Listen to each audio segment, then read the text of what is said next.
Baik, Bapak Ibu sudah terkasih bahwa Tuhan itu tidak pernah secara kebetulan menempatkan kita pada sebuah situasi dan kondisi. Tetapi ketika kita ditempatkan pada situasi dan kondisi tertentu, itu mungkin karena Tuhan mau kita menjadi berkat pada saat itu untuk orang-orang di sekitar kita. Bapak Ibu, beberapa waktu yang lalu ya, kami mengantar anak kami untuk kembali ke Surabaya untuk kuliah. Nah, kemudian lewat jalan tol. Saya ambil di sisi yang kiri. Karena sisi kiri itu kelihatannya sedikit antreannya. Nah, tapi kemudian ternyata sisi kanan yang panjang itu lebih cepat alurnya. Karena apa? Di sisi sebelah kiri itu ada orang yang nggak tahu mungkin gangguan atau apa sehingga nggak maju-maju. Nah, kemudian saya milih sisi yang kanan. Karena di sisi kanan itu tinggal ada 2 mobil. Satu mobil sedang membayar, ya mau tap kartu, satu mobil di belakangnya dan kami masuk yang ketiga. Saya seneng karena memang waktunya sudah mepet Bapak Ibu. Iya, mepet. Nah, kemudian mobil yang paling depan jalan dan tibalah mobil di depan kami. Nah, ternyata Bapak Ibu, kan kadang-kadang kita berpikir ada jalan yang dipikir orang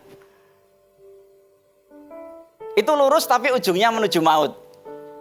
Betul ya? Nah, kalau ini tidak maut. Saya pikir bahwa jalan itu adalah jalan yang cepat dibanding dengan yang sebelah. Ternyata memang apa yang diduga manusia itu di luar rencana Tuhan. Dari situlah saya belajar bahwa dimanapun Tuhan menempatkan kita, itu Tuhan nggak pernah keliru. Ternyata apa? Yang di depan saya itu, yang Mas di gardu tol itu, ternyata nggak tahu mungkin karena ada gangguan kartunya atau memang kartunya habis. Jadi lama sekali. Dan saya melihat bahwa orangnya itu sudah mencoba ngasih duit kepada yang jaga. Nah, ternyata yang jaga itu juga rasanya tidak dilengkapi dengan kartu tol. Bingung dia. Nah, terus kemudian apa? Untung orangnya itu kreatif. Tiba-tiba mendatangi kami. Ngetuk. Pak, saya kehabisan kartu. Duitnya nggak ada saldonya. Kemudian dia memberikan kepada saya uang. Pak, pinjam kartu tol. Oh, nggak usah, bawa aja, kan gitu. Kemudian di-tap saudara dan dia jalan. Dan ya, saudara, orangnya itu juga nggak terima kasih, juga nggak. Kartunya cuma dititipkan sama yang jaga tol. Nah, jadi begini, saya belajar bahwa kita membantu orang itu tidak karena mengharapkan ucapan terima kasih. Nah, kalau misalnya saya belum bertobat, sudah ditolong kok nggak ngerti adat. Nah, saudara. Nah, tapi nggak apa-apa saudara. Dari situ saya sadar bahwa dimanapun kita ditempatkan, itu pasti ada rencana dari Tuhan untuk kita menjadi berkat di tempat itu. Yang setuju berikan tepuk tangan. Nah, mungkin saat ini pun kita sedang mengalami kesulitan. Ya. Sedangkan kita melihat bahwa Bali sudah mulai rame, betul ya? Tetapi mungkin kita sedang mengalami pergumulan. Dan kita ditempatkan di tengah-tengah orang yang mengalami pergumulan. Karena biasanya orang yang mengalami pergumulan itu bergaulnya dengan orang yang mengalami pergumulan, betul? Karena kalau orang yang sedang mengalami pergumulan, kemudian bergaul dengan orang-orang yang diberkati banyak, tapi di luar sana, Biasanya orang yang mengalami pergumulan ini akan merasa nggak enak. Tapi saya percaya kalau di tempat ini bahwa tidak ada bedanya orang mengalami pergumulan maupun diberkati. Karena semua sukacita itu berasal dari Tuhan. Bukan dari apa yang kita miliki. Tapi siapa yang kita miliki. Ya. Sehingga ya tidak sekedar nyanyi, Tuhanlah kekuatan dan mazmurku. Tapi betul-betul itu menjadi gaya hidup kita. Bersukacita di dalam Tuhan. Nah Bapak Ibu sudah terkasih. Tema bulan ini adalah Filled with the Power. Nah, bulan lalu. Nah, ya. Bulan ini adalah Purposes of Power. Ya. Tujuan kekuatan. Tujuan kekuatan. Diambil dari Lukas 10 ayat 19, tetapi saya lanjutkan dengan ayat yang ke-20. Lukas 10 ayat 19 dan 20. Demikian firman Tuhan. Sesungguhnya. Nah kata sesungguhnya ini penting sekali. Sebab apa? Banyak dari kita enggak menyadari bahwa sesungguhnya ya, aku Tuhan telah memberikan kuasa, power kepada kamu, kepada kita. Untuk apa? Menginjak ular dan kalajengking. Nah, Bapak Ibu sudah terkasih. Ular dan kalajengking yang dimaksud di sini tentu saja bukan ular dan kalajengking yang kita temui di luar sana. Biasanya ada di semak-semak, betul ya? Nah, bukan itu. Ya, tetapi istilah ini menggambarkan tentang roh-roh jahat, iblis, kekuatan yang paling berbahaya saat kita melakukan kegiatan rohani kita. Ya. Dikatakan selanjutnya, dan untuk menginjak ular dan kalajengking dan kuasa untuk menahan kekuatan musuh. Ya. Pergumulan, permasalahan, pencobaan, ya, sehingga tidak ada yang akan membahayakan kamu. Sehingga apapun yang kita hadapi dalam kehidupan kita, itu enggak ada yang membahayakan kita. Sebab memang bahwa Tuhan tidak pernah mengizinkan pencobaan dan ujian yang melebihi kekuatan kita. Ketika kita merasakan ujian dan pencobaan yang kita alami itu berat, padahal dikatakan firman Tuhan adalah pencobaan-pencobaan biasa. Ketika kita merasakan berat, itu Tuhan sudah menyediakan jalan keluarnya. Ayat selanjutnya dikatakan, namun demikianlah jangan bersukacita karena roh-roh itu takluk kepadamu. Tetapi bersukacitalah karena namamu, karena nama kita ada terdaftar di surga. Ini bicara tentang kehidupan yang kekal. Sedangkan kehidupan di dunia ini kan fana. Ya. Kita nggak tahu kapan Tuhan itu menjemput kita. Ya. Kita nggak tahu kapan Tuhan memanggil kita kembali untuk kita kembali ke rumah kita yang aslinya, yaitu di surga. Nah Bapak Ibu sudah terkasih, kematian dan kebangkitan Tuhan Yesus Kristus pada hari ketiga adalah bukti yang tidak terbantahkan bahwa Yesus sudah menaklukkan, Yesus sudah mengalahkan, Yesus sudah menang atas maut dan roh-roh jahat.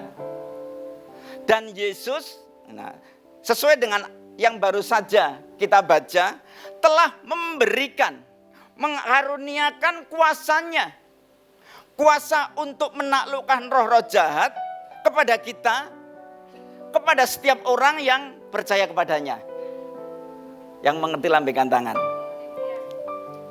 Jadi nggak ada yang perlu mengeluh lagi ya, nggak perlu ada yang kecil hati. Kenapa? Karena sesungguhnya Tuhan telah memberikan kepada kita kuasa untuk mengalahkan permasalahan kita. Ya. Tapi jangan bersukacita karena itu. Bersukacitalah karena ketika kita mempertahankan hidup kita untuk kita terus mempunyai kehidupan yang berkenan kepada Tuhan, nama kita terdaftar di surga. Yohanes 10 ayat 10. Yohanes 10 ayat 10.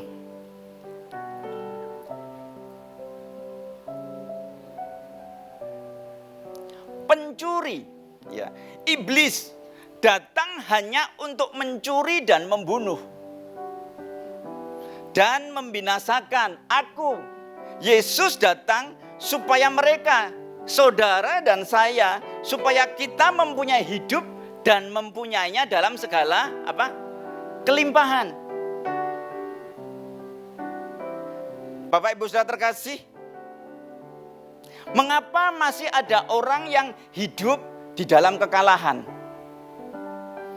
Mengapa masih ada orang Kristen yang hidup di dalam kekalahan? Penyebabnya adalah karena lalai atau tidak menjaga hati dengan penuh kewaspadaan. Ya. Pegang hati kita, ya. Mari kita jaga hati kita dengan penuh kewaspadaan, karena dari sanalah terpancar kehidupan. Nah, penting sekali menjaga hati kita. Mengapa? Sebab iblis sang pembohong, penipu itu enggak pernah jemu, enggak pernah capek, ya, enggak pernah menyerah. Untuk apa? Untuk menyesatkan kita. 1 Petrus 5 ayat yang ke-8.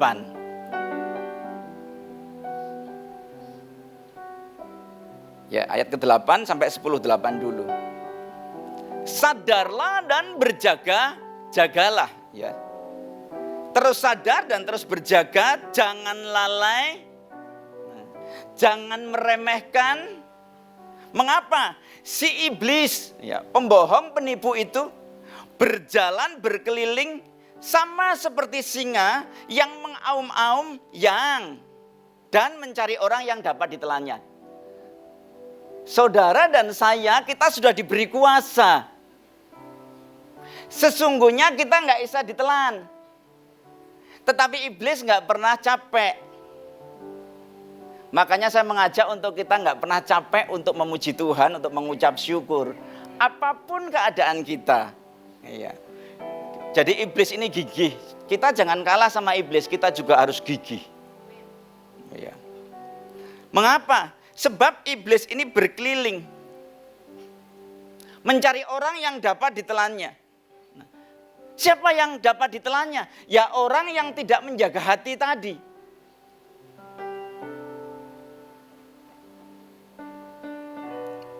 Salah satu senjata iblis yang paling ampuh, ya, dan paling sering menjatuhkan manusia dan menjauhkan manusia dari Tuhan, itu namanya kekecewaan. Betul? Iya. Kecewa dengan teman sepelayanan, akhirnya nggak melayani lagi. Katakan di sini nggak ada. Kalau ada bertobat. Kecewa dengan teman komsel, dengan gembala komsel, akibatnya nggak komsel lagi. Katakan di sini nggak ada. Ya. Itu sudah jauh-jauh dibuang ke laut. Ya, kalau ada bertobat. Ya. Dan nggak perlu ngacung, Bapak Ibu.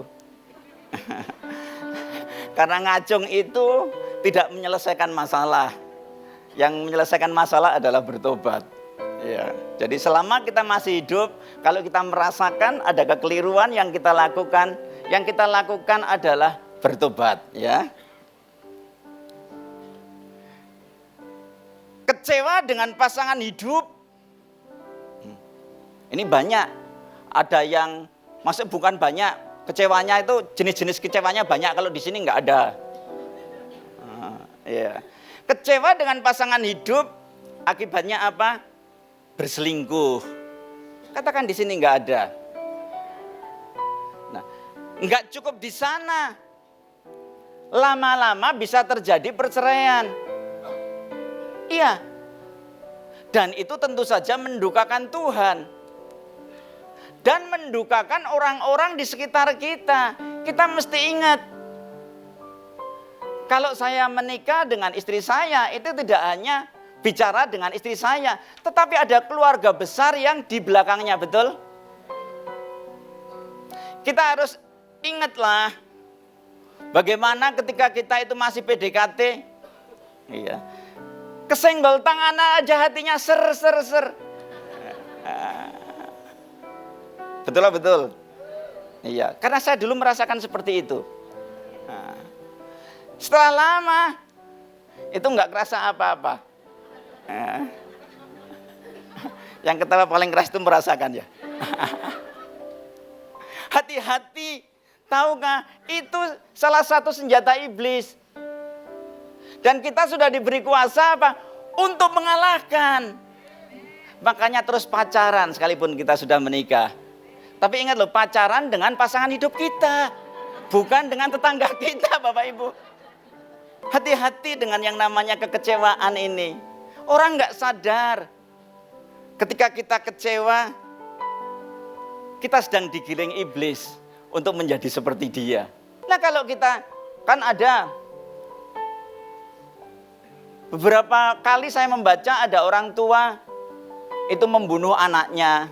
Atau bahkan ada orang yang membunuh pasangan hidupnya. Yaitu karena penyebabnya adalah kecewa. Ya.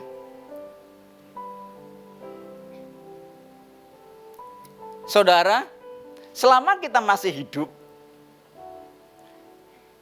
itu kita tidak ada yang kebal terhadap yang namanya permasalahan dan pergumulan. Ya.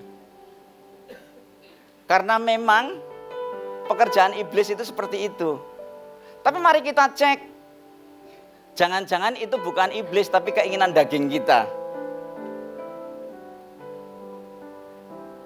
Mari kita buka, kita baca bersama Matius 4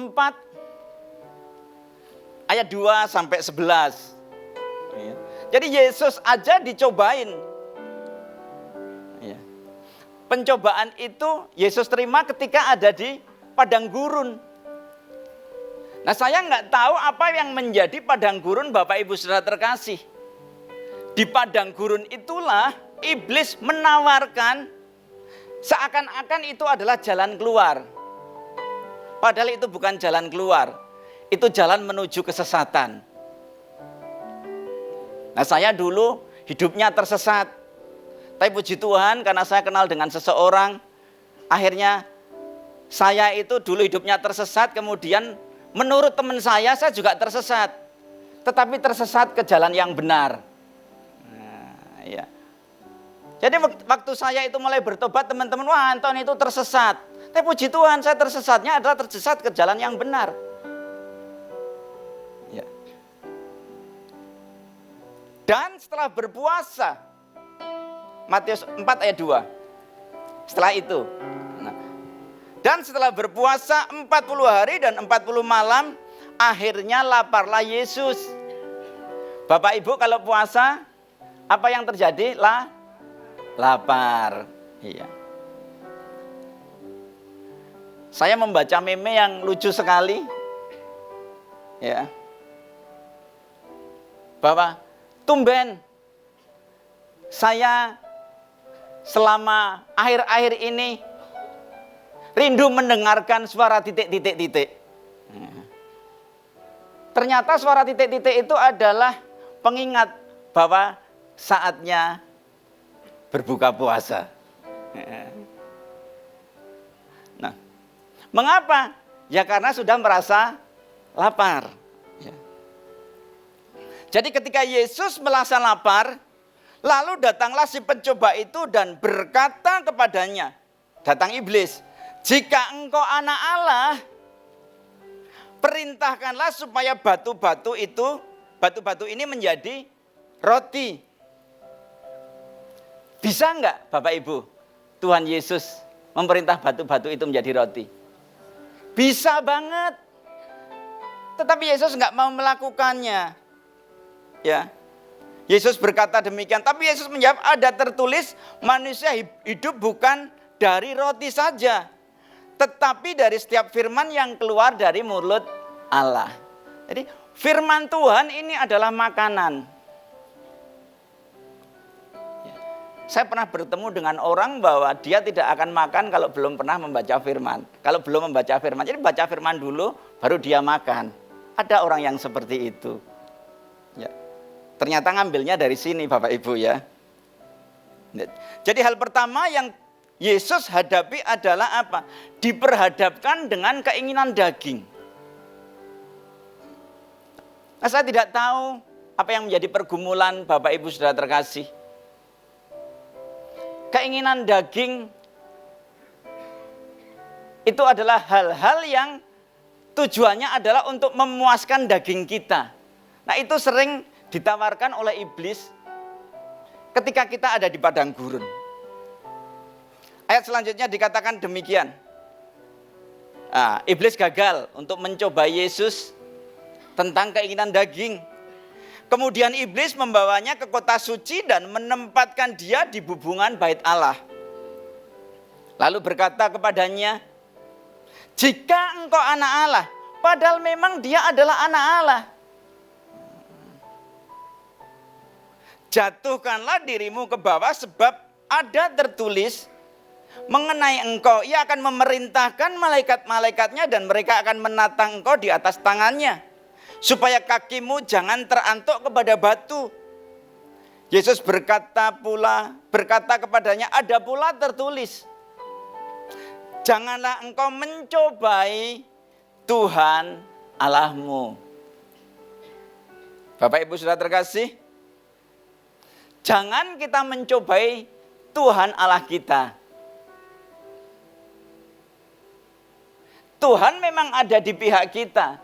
Tuhan memang menyertai kita dan melindungi kita. Tapi kalau nyeberang jalan, ya tengok kanan kiri, betul? Ya, jangan pulang dari sini, wah tadi Pak Anton bilang, diberi kuasa menginjak kalajengking ular. Pulang dari sini, keluar ke sana, nggak lihat kanan kiri. Dalam nama Yesus, aku nyebrang aja. Nah, saudara, kita diberikan hikmat oleh Tuhan untuk berpikir. Kalau kita nggak lihat kanan kiri, itulah yang namanya mencobai Tuhan. Ya. Jadi hal yang kedua yang iblis lakukan adalah mencobai Tuhan Yesus tentang apa keangkuhan hidup. Aku anak raja, Bapakku luar biasa, pemilik alam semesta. Aku nggak usah kerja. Ya saudara, kalau nggak usah kerja ya firman Tuhan mengatakan jangan makan.